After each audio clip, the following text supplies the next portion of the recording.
Hey, what it do, y'all? It's your boy E2 Blue coming back at you again, and whew, I can't even say that this is a hangover Friday from a Thursday game, which happened to be Thanksgiving. And if you watch that game, I'm pretty sure it messed up the Thanksgiving. But I hope everybody, you know, had a good time with their family for Thanksgiving because that's what it was all about to begin with. Now, I'm gonna call this Disappointment Friday. That's what I'm gonna call this because they played, in my opinion, the worst game that they played all season. I would put this even worse than the Jets game. I mean, it's so many different things that you can point your finger at right now.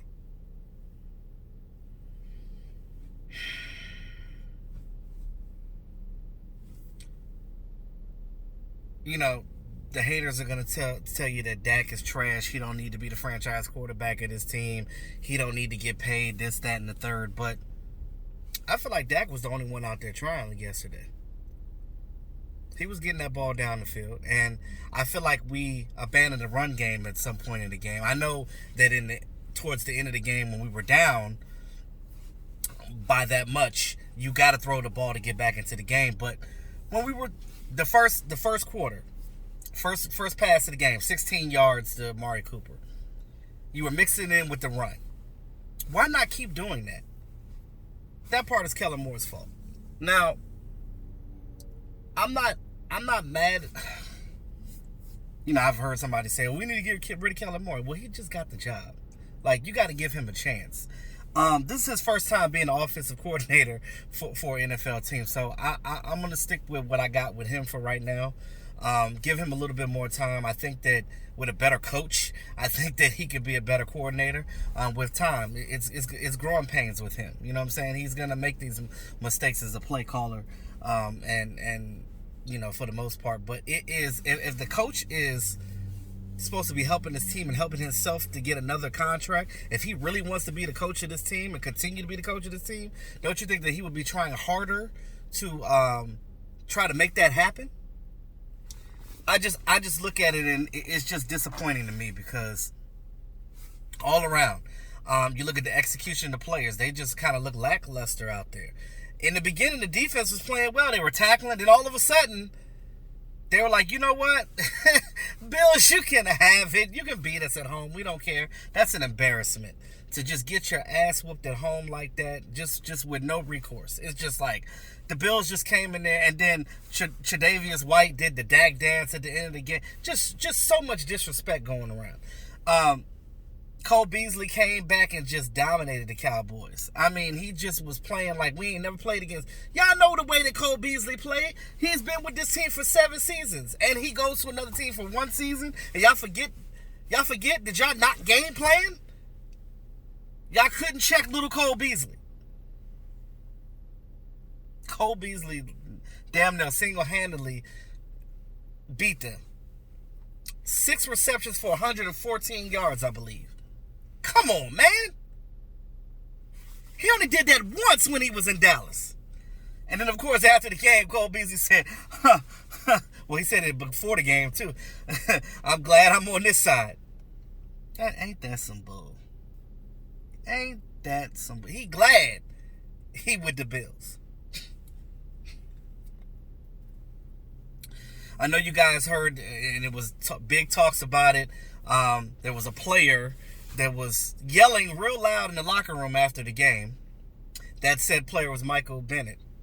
Michael Bennett ain't been with this team but for what, 31 days? A calendar? And he's more fired up than anybody else on his team. Now that is ridiculous. You know, he tried to round the team up. Hey, man, what are we doing? What the hell are we doing here? This whole trust the process crap. Come on, man. You got to win now. And I think a lot of us fans, the reason why we get so frustrated, we let it get to us, is this. We see the talent on this team. We see the light at the end of the tunnel. We see what we can do. But we continue to shoot ourselves in the foot. blame needs to go around everybody. Yeah, Jason Garrett need to go, but also these players got to play better too. And I don't know if it's just a lack of discipline or what, but this is ridiculous. It's really ridiculous. When I tell you, it is unfortunate when I see our owner, Jerry Jones. We play against New England. He says all this crap about the coaching after the game. 25-minute damn rant. And then backtracks on that the very next week when we play the Bills, which, not saying that it's okay to lose in New England, but it's losing to New England is not one of those things where you're like, oh, things got to change in the coaching staff because New England is just great. They've always been like that. But when you lose to the Bills, when you know that your team is better than them overall, not saying that Bills are bad, they're good. The Bills are good. I gave them their credit all day. They're the third-ranked defense in the league right now, and they're playing well. But the fact of the matter that your team could have beat them, and you started off the game well. What happened? You just left everything that you were doing.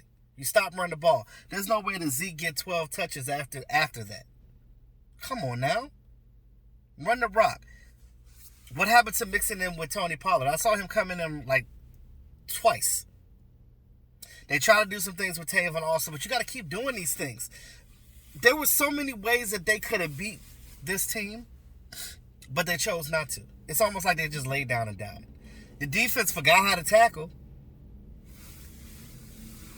Then Jerry Jones comes out there after this game crying. What you crying for? Jerry, what you crying for? You wasn't crying when we lost to New England. What were you trying to show off for Robert Kraft? Come on, man. You criticize Jason Garrett 1 minute, and then at the end of this game, you're praising him. So what you crying for? If you're crying because we lost, but on the same token, in the same breath, you say that you trust Jason Garrett and you believe that he could get us over the hump. Come on now. Don't that sound like bullshit? Come on, bro. Come on. None of it makes sense. It don't make sense.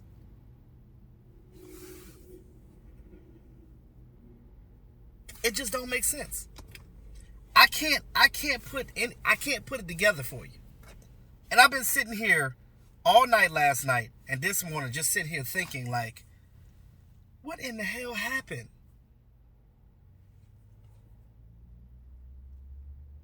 But I told y'all that Jason Garrett ain't gonna get fired until the end of the season.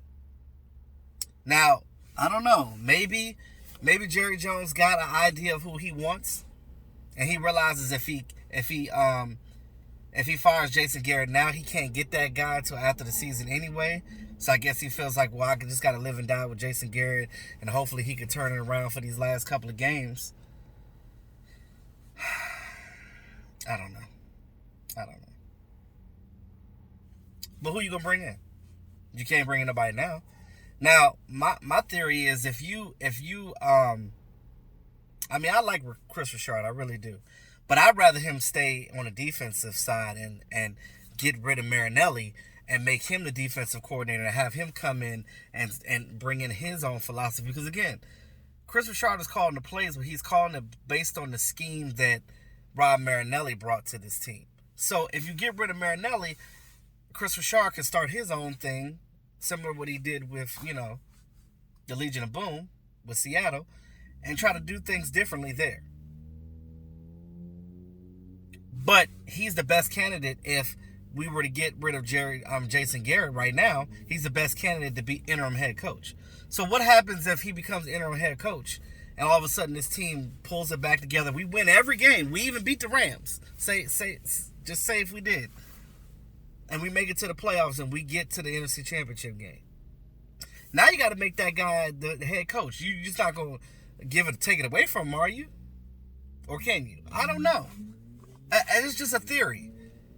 I don't know. Maybe Jerry got it figured out. We don't know. We never know. But the things that suck about it as a fan is because you keep seeing it over and over again. It just smells like 8-8. Because we're 6-6. We're back down to damn 500 from being 2 games up. I'll tell you one thing, you better win all these games. You got to beat the Rams, too. Because I'm telling you, the Eagles got an easy run. They got the Dolphins on Sunday. They play the Redskins again. The Giants and us. The only team that they can lose to with all those games is to us. So when you play the Eagles again, you better win. You better win. Not only that, but Cowboys got to do their job, too. Come on. We still got to play the Redskins again. We got the Rams. We got the Bears next week. You better beat the Bears.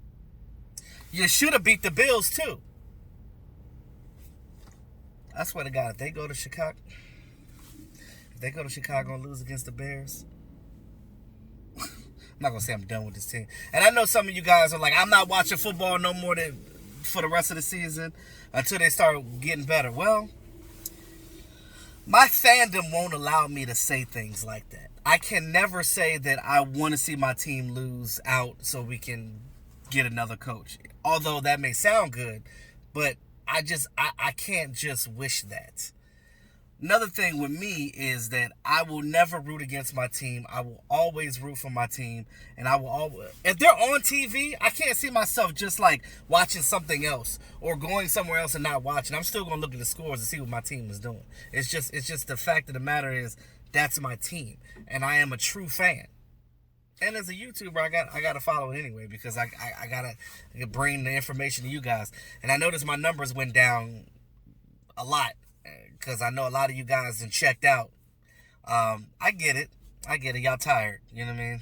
I get it. But at the end of the day, man, at least if you listen to me, I try to soften the blow a little bit. Try to encourage you guys a little bit. Try to do the best I can. But hey, I'm a nobody. It is what it is. I'm just a fan, just like you guys, and just trying to figure this out and trying to see how we can get better. But again, our voices ain't heard. Jerry Jones ain't making no changes until the end of the season anyway. So it ain't nothing to do but to just sit and just hope for the best. I don't know if there's some type of miracle button that we can press and somewhere and get it together. I don't know. But that's all I got for right now, guys. Let me know what you think. I know some of you guys are checked out or whatever it is, but at the end of the day, man, I'm going to be here. I'll be watching the Bears next week, and I'll probably be watching the Eagles play on Sunday to see if they win, but they probably will because they're playing the Dolphins. So I would laugh if they actually lost that game, but, who knows? I feel like the Cowboys, I feel like we're the laughing stock of the league right now. I got other teams fans coming in here talking crap, and people I ain't never seen. You got Bills fans talking crap. Ah, Lord Jesus. It's just embarrassing. And then, of course, you're going to hear Cowboys can't beat a team over 500. Well, it's true. We can't. We suck. We're not doing what we need to do. Like, you got all this talent, but we can't do nothing with it. And the only final narrative that I can think of is getting rid of Jason Garrett. Because Jason Garrett has been here for 10 years. He's been here through the DeMarcus Ware era, the Theo Ratliff era, the Marcus Spears era, the Jesus Christ. The Keith Brooking era. Dez Bryant era. God damn. Now we sit here and we can't bust a grape.